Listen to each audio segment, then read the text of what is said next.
Pakinggan natin ang boses ng mga magagaling mag-aral ng kasaysayan. Manunulat, mamamahayag, mga scholar, at iba't ibang sektor pa ng lipunan, mga dating kadre. Ngayon ang tugon ng ordinaryong mamamayang Pilipino sa hanay ng mga maralita at anak pawis mula sa masang mamamayang Pilipino, Nanay Lolet, mula sa grupo ng mga urban pong sa Metro Manila at Bulacan. Tugon ng sambayanan sa talakayan ng bayan ngayong araw na ito. Uli, palakpakan natin si Nanay Lolet, dating kadre ito, nakasama namin sa CPP, NPA, NDF, namuno ng agaw bahay operation ng CPP sa Pandi, Bulacan, nagbalik loob ng bagong buhay. Subalit, hindi niya papayagang ang dugo ng aming mga anak at ng anak niya ay masasawi lamang at mapupunta sa kabaliwan at digmaan ng tapang-tapangan ng mga sakim ng mga politiko na pinangungunahan ni Marcos. Go ahead, Nanay. Salamat ka, Eric.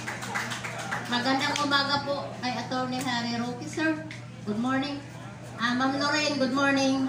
Sa lahat po na naririto, hindi ko man bumabanggit ang inyong pangalan. Magandang umaga po sa inyong lahat. Bagamat po ako'y nanginginig at hininervyos, sisikapin ko po na maintindihan nyo yung aking sasabihin at saloobin. Ayokong umiyak. Sa totoo po, bilang Pangulo ng Urban Poor Sector at dating kadre, dating NPA, ako po, kasama ang aming mga kasama ng dating kadre, Karamon, Ka-Eric. Kaya kami nagbalik loob sa gobyerno dahil gusto namin ang payapang buhay. Gusto namin magkaroon ng direksyon ang buhay ng aming mga anak.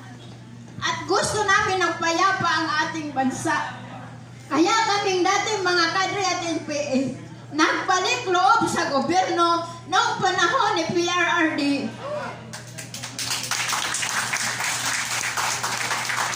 Libo-libo kaming nagbalik loob sa gobyerno. Kasi niyakap namin ang gobyerno dahil naramdaman namin ang tunay na pagmamahal ng isang presidente na katulad namin na magbalik loob sa gobyerno na yakapin niyang muli. Ako, may mga anak na. Sumapi po ako bilang NPA sa area ng Mindanao 14 anyos. Dahil akala ko, ito yung magbibigay na magandang buhay sa aking pamilya at sa akin din. Ang nangyari po, lahat ng pangarap ko nasira, pamilya ko nasira, at nawala ng direksyon ang buhay ko. Pero dahil kay PRRD, salamat po ng marami, nagkaroon muli ng buhay ang direksyon ko, ang direksyon ng mga anak ko, pati lahat ng mga kadring katulad ko, nagsimula ulit ang buhay namin at ngayon kanya-kanya na kaming direksyon at unti-unti nakatayo kung saan kami nalugmok. Kaya ako hindi ko mapigilan tumulo ang luha. Wala na akong naramdaman presidente mula ng kay PRRD na minahal yung mga katulad naming maralita na totoong nagmahal sa maralita at makamaralita talaga. Yun ang hinahanap namin presidente na minahal ng mga kadre dahil sa kanya nagkaroon ng direksyon ng buhay ng mga anak ko. Alam niyo po kung bakit? Mismo ang dalawang anak ko, pinaakyat ko po, naging NPA po yan sa area ng Rizal.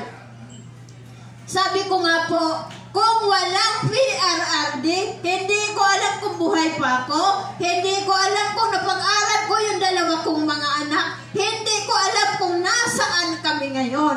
Pero sa pagkakataong ito, nasa harapan ninyo ako, kasama ng aking mga leaders na taga-Bulacan, maninindigan kami, ayaw namin ng gira, kaya nga kami nagbalik loob sa gobyerno, ayaw namin ng magulong bansa, ayaw na namin ng magbubuwis pa ng buhay.